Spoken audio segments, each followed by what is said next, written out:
This is Codes of Harmony. Just doing a little update. Since the end of the ceremony, it has rained and rained, and the river is full, and karma is high, is the message that I've received. So a lot of people are receiving their karma at this time.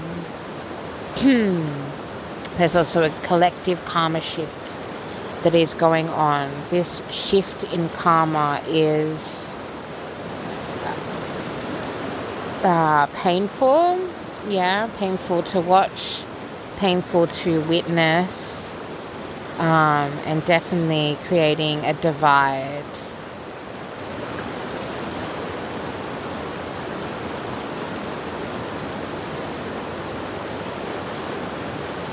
Every river has two sides.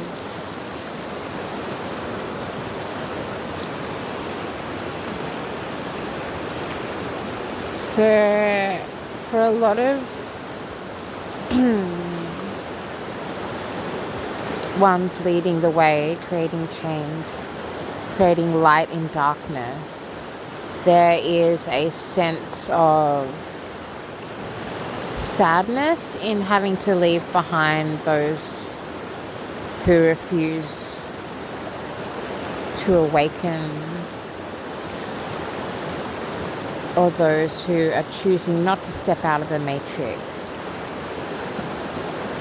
I always say that big rains bring big change, and I am deeply connected to water, as many elementals are, as many healers, especially empaths, intuits, highly sensitive beings, are very connected to water quite often, as water is emotion, water is intuition.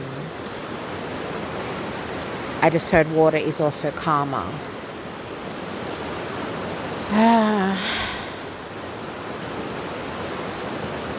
In First Nations, one of the dreaming stories, my favorite dreaming stories from being a little girl, was about Tiddalik. And a dreaming story is the European terminology, I guess, would be folklore, creation story of First Nations peoples. And that's dreaming, but it's I'll do it, maybe make another video on that another time, because dreaming is not about what has happened before. Dreaming or dreamtime stories are also the ongoing primordial ocean of life that continues, the ongoing cycle of life, the wheel of fortune that must continue to turn.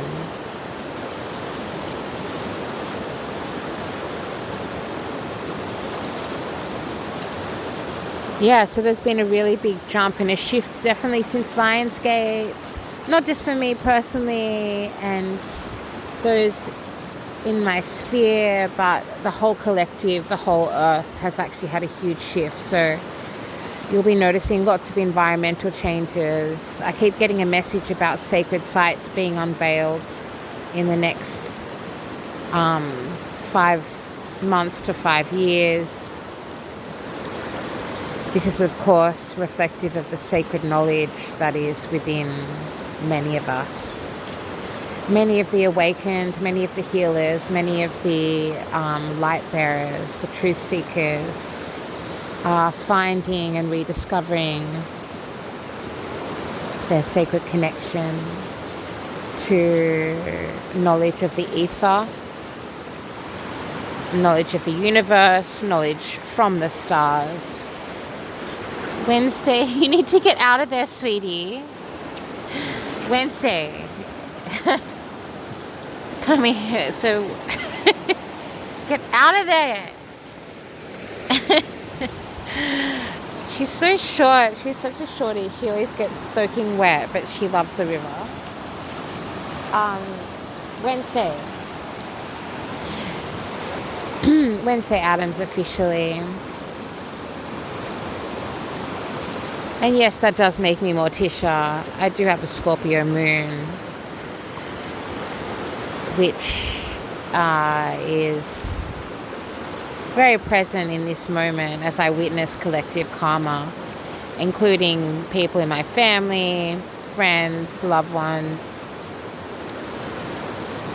And it's hard to watch.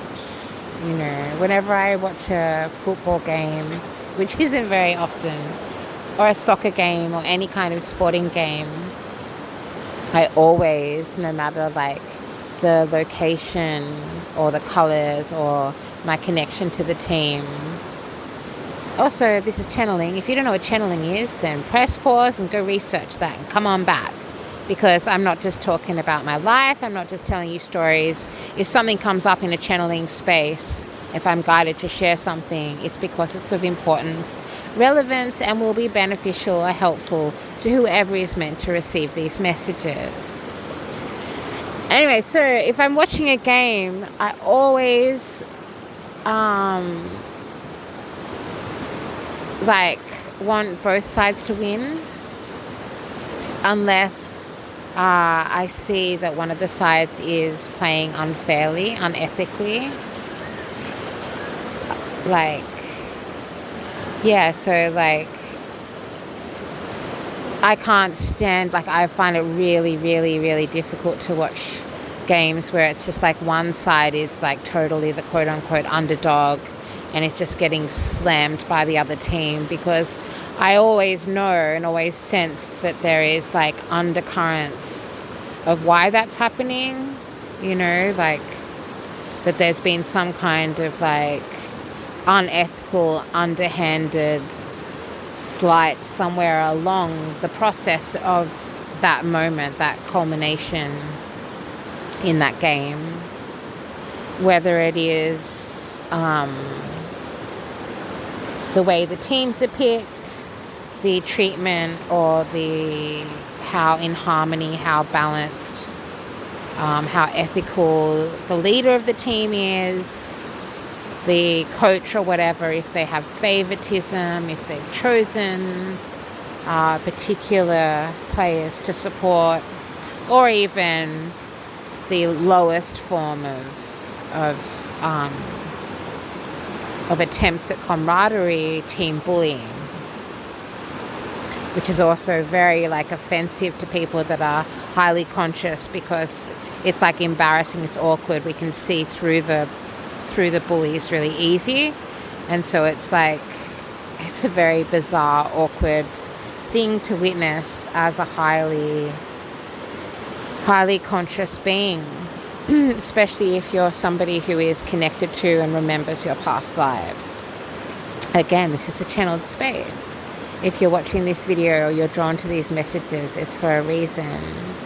If it's your first time listening to my channeling here on this channel, welcome. Thank you for being here. Thank you for being you, and you are super welcome to click subscribe so we can continue connecting in this space,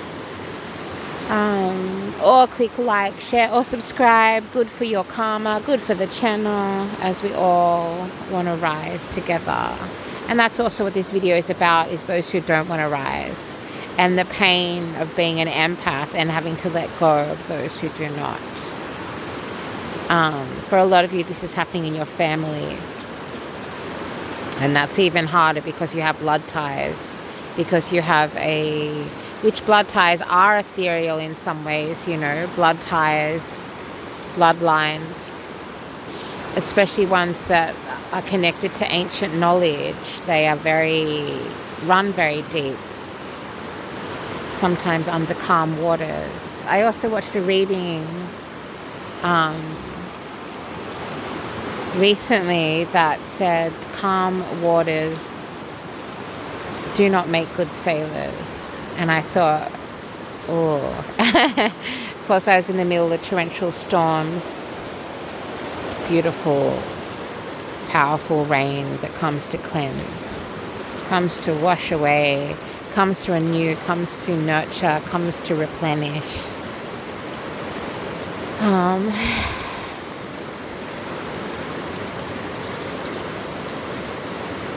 Wow, a lot of energy is coming through right now. Yeah, it's almost like a grieving process. And this came through maybe like 6 months ago or something. Like a collective, I think it came through as the collective funeral.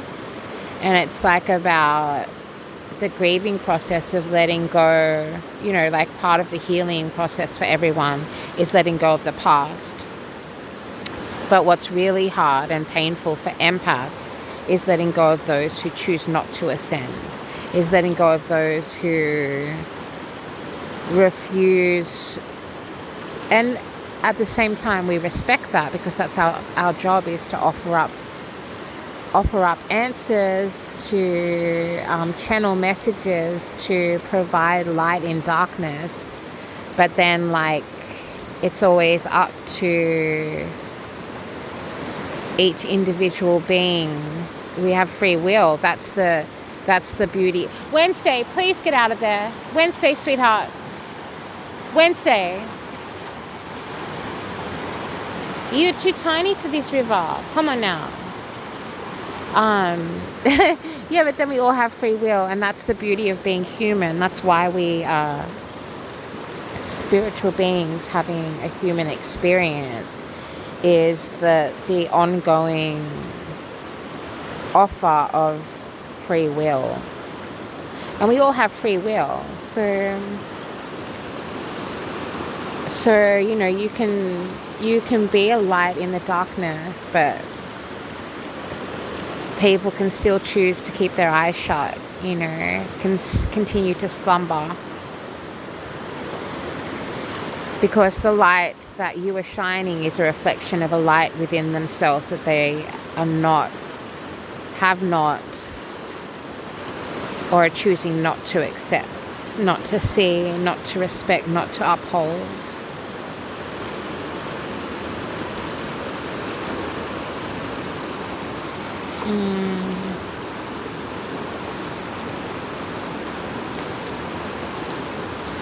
I often think about waterways, rivers being like veins that cross the land and run to the sea.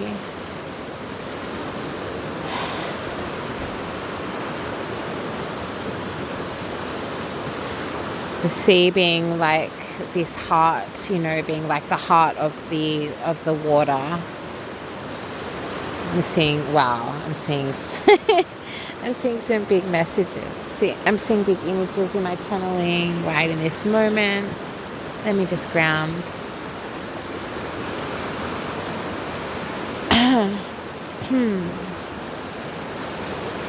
Clearing the third eye, clearing the crown chakra, clearing the throat chakra, the heart chakra, all the lower chakras, and remembering my divine sacred union with Gaia that has me here breathing in this moment.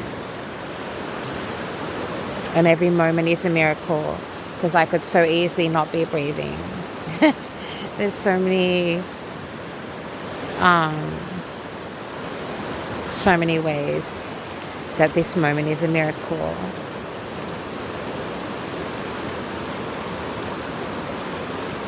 And so healers will be like seeing this, knowing this, sensing this, feeling this, and trying to convey that to the world around them. You may be experiencing this on many levels, micro, macro levels. But the heart, so the rivers and the streams being like veins running to the heart, which is the ocean, which then regenerates and sends and lets that water rise back to the clouds, which is like fresh red blood rushing out of your heart, to continue circulating around the vessel.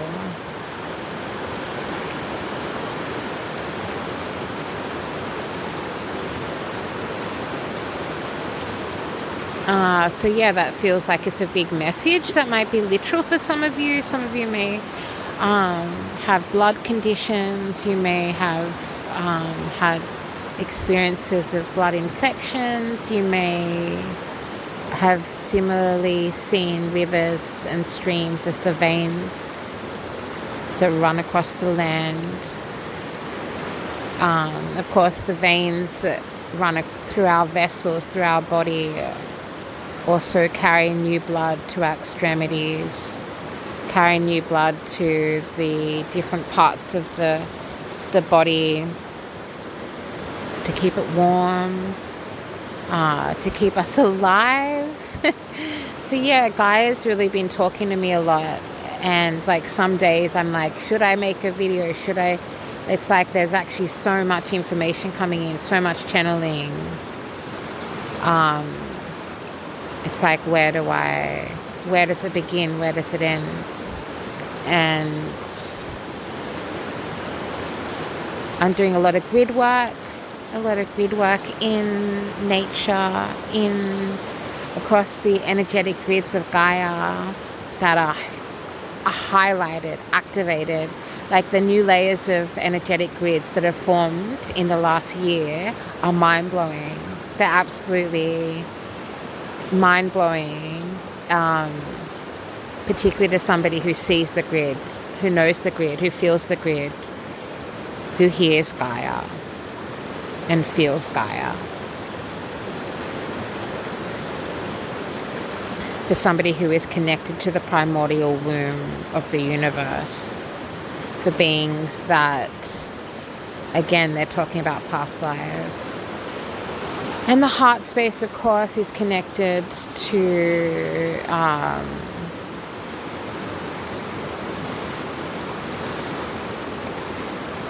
the other vulnerability of humanity.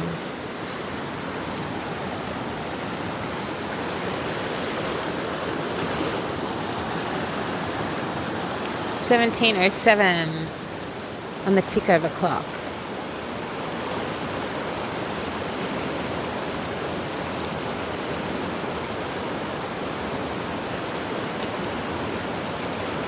One of the last sport games that I went to, like physically went to, was an ice hockey game. I've always loved ice skating. And I feel like I've definitely got like a past life that is very connected to, I mean, I know I do.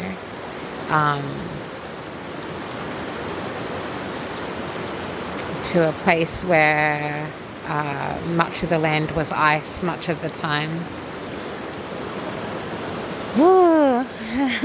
Anyways, come back this moment here. Yes. Anyway, so I went and saw this game, and there was like this one dude, like this one like big guy that was just like totally, like clearly, even though I don't know all of the rules of ice hockey, was very clearly like being violent, you know, even though ice hockey is obviously known as a violent game or a good way to get out aggression, which is very important. Let's all remember that. That may be important for you to hear in this moment.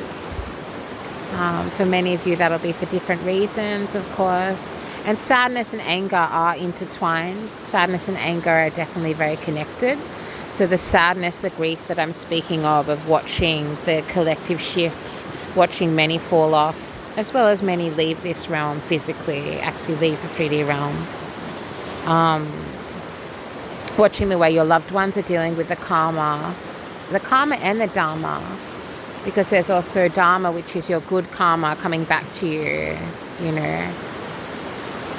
And that's the one you don't want to do return to sender on. So yeah, a lot of you must be, maybe I'm getting a sense that collectively there's an intermingling of anger and sadness, of grief, and maybe even fear, right? Fear of receiving your karma, in a newly awakened state, or fear of receiving your Dharma in a newly awakened state. This is collectively and individually.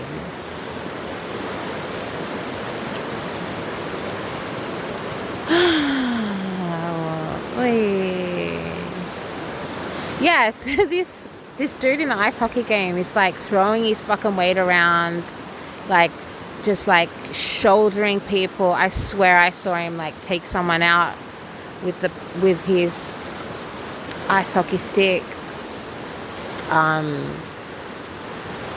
And then had like two like little offsiders that were like clearly siphoning his power, like siphoning his energy. And I was like trying to work it out. I was like, what the fuck's going on here? And they've all got their names on the back of their jerseys. And the other team actually were more skilled. That was also evident to me, is the other team were heaps more skilled. Like the journey, the length that they had to get the puck across the other team was always bigger, and they always managed to do it. And then right in the last bit, this like bully beefer will come in and like completely violently disrupt the natural flow of things, is what I was seeing. And I think he got thrown in the sin bin in the timeout box twice, I think. But as he it's almost like he was like, I don't know, like he found pride in it or something. It was very like toxic masculine, like bleh, yuck. And of course, we also must remember everyone has divine masculine and divine feminine, as well as toxic feminine and toxic masculine as a capacity within them, within their being. And within their timelines. So for some of you, this reference could be speaking of someone who is in female form. Like my point is that females can also harness and operate and hold toxic masculine energy. And that might be coming through for a lot of you, particularly in workplaces, social situations. Again, family seems to be coming through a lot in this channeling, which of course is like makes sense, because water is emotions and intuition. Water is also divinely connected to the mother archetype, to the womb, to the waters, you know, the intuitive waters of woman that exist whether or not a woman has a womb, whether or not a woman has children. And the knowingness within men, within divine masculines, it sits within their divine feminine energy, which is why it's so important. I swear, like the last 2 years, there's been this big cosmic balancing of divine feminine, divine masculine. Anyways, at the end of the game, at the end of the ice hockey game, they had like the screen with all the names come up and all the different places. Of course, that the gross like toxic mass team won by like lots of points, but you could still see the other team, the more skillful team, who also had a lot slighter, like physically in their physical vessel. A lot of the players were smaller, but that also seemed intentional. Like, I don't know, it was weird. And I think also they were the visitors. They were the visiting team too. So I love when the water collects like that. I love when the water makes like little gemstones on the glass. I remember when I was a little girl, I used to stare at them for hours until the sun came up. And then, right at the end, on the big screen, on the announcement, they said, so I can't remember this dickhead's name, but he's like on the back of his jersey had his last name. That's so interesting. I just saw the Mr. Smith in my head. Like I just saw the Mr. Smith from the Matrix. Interesting. And then the last thing they said is they had the coaches come up. And what do you know? What did you know? But the coach of this toxic mass team had the same fucking name on the back of that toxic mass jersey, right? I was like, oh, that's even grosser. Like, and the energy was the same on the father, and the father's like the coach of the team. So it's like there's so much about programming that is breaking apart in front of us at this time. And like, even for me, myself, who've waited lifetimes for that programming to come apart, it's still a sight. It's still a big sight to behold. It's still like baffling watching these fools like hold on, you know. It's like they should have used his middle name or something, because that, like, right at the end, like, it just became very obvious what was going on. And of course, like, I was one of the only people, like, I was booing the fuck out of this guy. I was like, you're gross. I was like, boo, like, and I'm hearing that Jules song, in the end, only kindness matters. In the end, only kindness matters.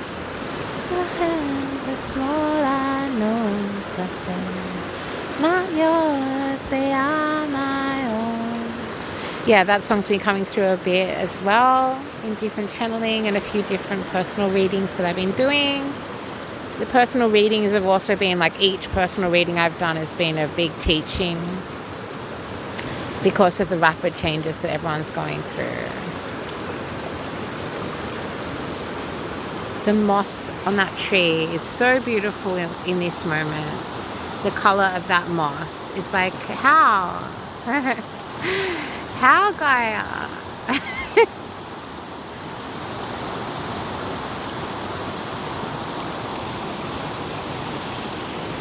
In the end, only kindness matters. Yeah, kindness. The kindness of the water. Like, that could have been a good game. But instead it was just this, like, playing out of the Matrix. And on a subconscious level, everyone knew what was going to happen within the first 10 minutes. So, yeah, I don't know why that's coming through as such a big message in this moment.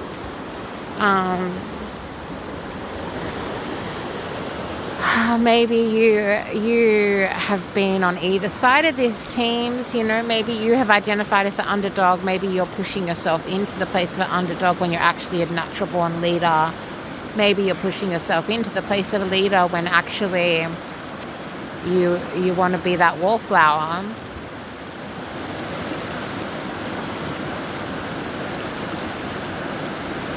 And I will invite you to ask yourself why. I will invite you to let go of those who wish not to ascend. Allow the chips to fall as they may, even though it is fucking painful, especially if you're an empath. Yeah, because it's an empath as well, baby. That's the future.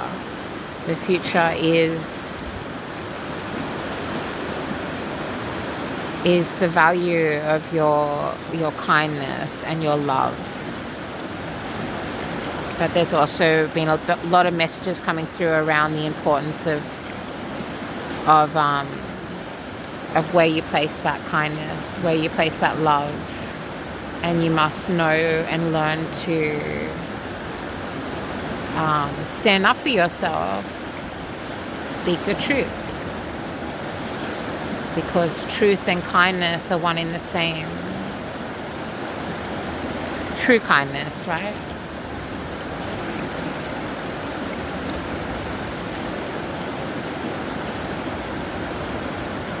Oh, yeah.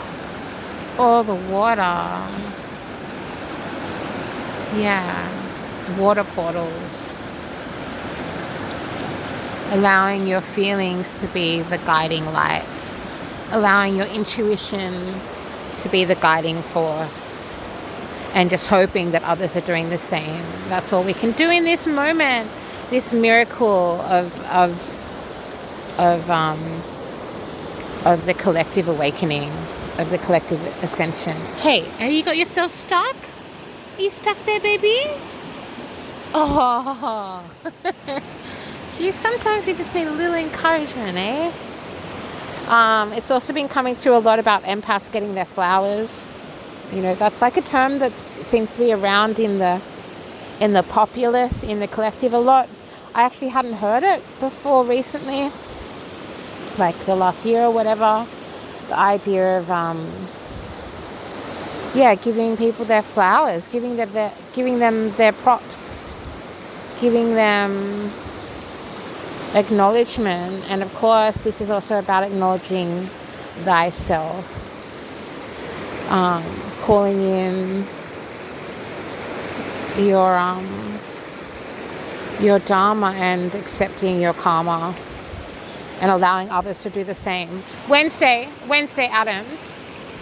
Wednesday, oi, hey, that's a no-no. All right, okay? She's a Pisces. She's probably just tapping into a past life, you know, where she was a sailor. All right, come on, Bobby, come on. All right, this is Codes of Harmony. Thank you for seeking harmony. Within, without, collectively, individually, and allowing others to do the same.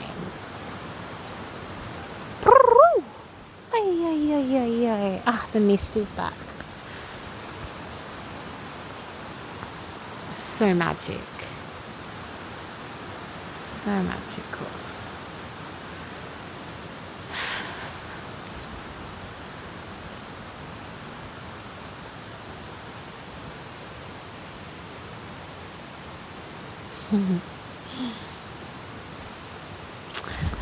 Is there anything else I need to say, Spirit, as the rain comes through?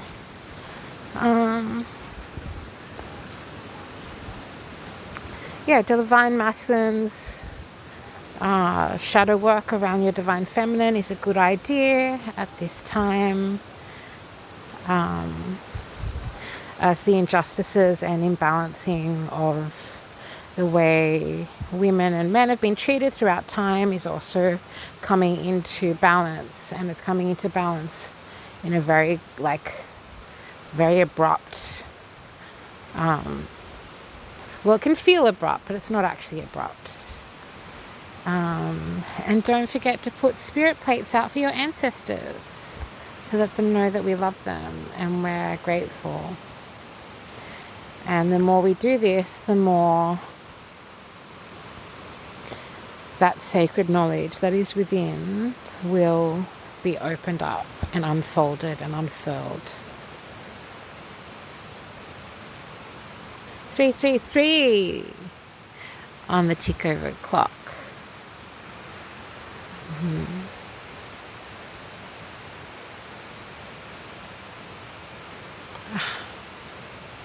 And I've said on this channel many times before, when in doubt, go to Gaia. Okay, lots of love from Codes of Harmony.